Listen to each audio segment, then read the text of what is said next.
Hello， 大家好，这里是环华半年啊。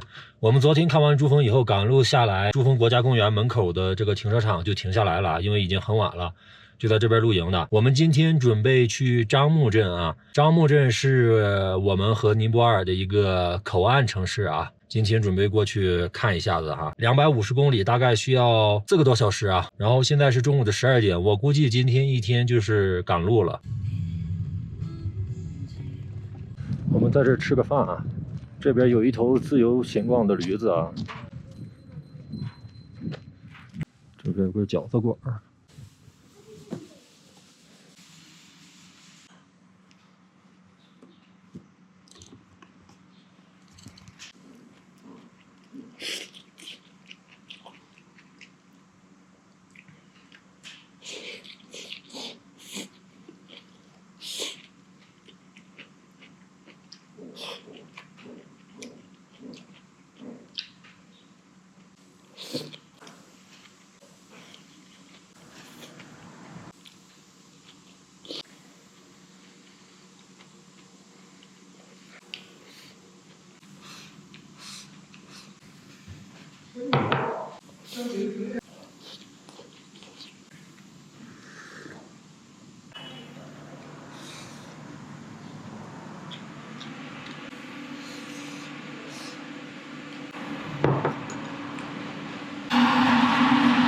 你好，这个是小麦还是青稞啊？青稞，小麦，青稞是吧？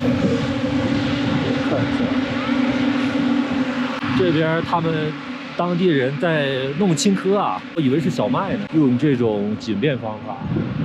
现在开始下雨了，好像从进日喀则就没遇到过下雨啊。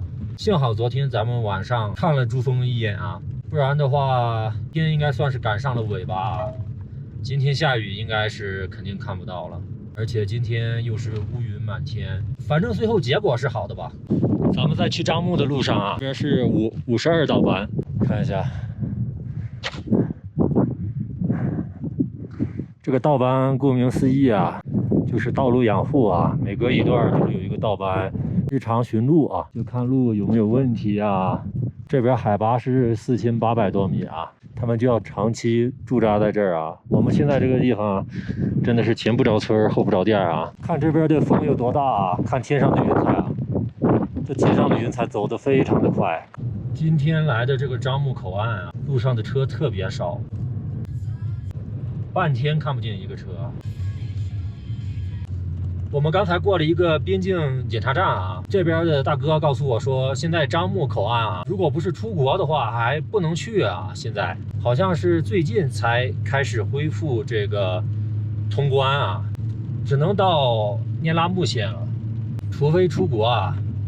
刚才又问了一下这大哥，他说聂拉木县还办不了出去的手续啊。我准备到了聂拉木县再看一下。有个好消息啊，就是318的终点是在聂拉木县，我们可以去聂拉木县打卡一个318的终点啊。以前318是全国最长的一条公路啊，一直从上海出发，最终到西藏这个聂拉木这边啊。如果说去不了樟木，我们打卡一下318的终点，我觉得也挺有意思的啊。具体怎么说，我们先过去看一下啊。我们今天又看到野生动物了啊，看到藏野鱼了，应该是啊，看起来应该像是啊。我们现在到聂拉木了，这边超市啊，准备先买点东西。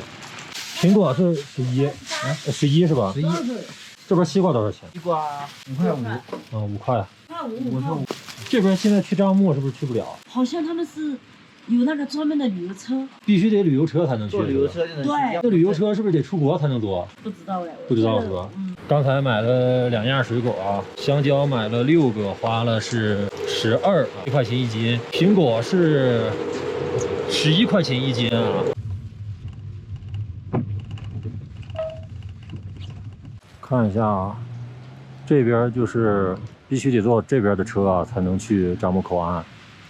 然后就在这个中国石油的对面啊。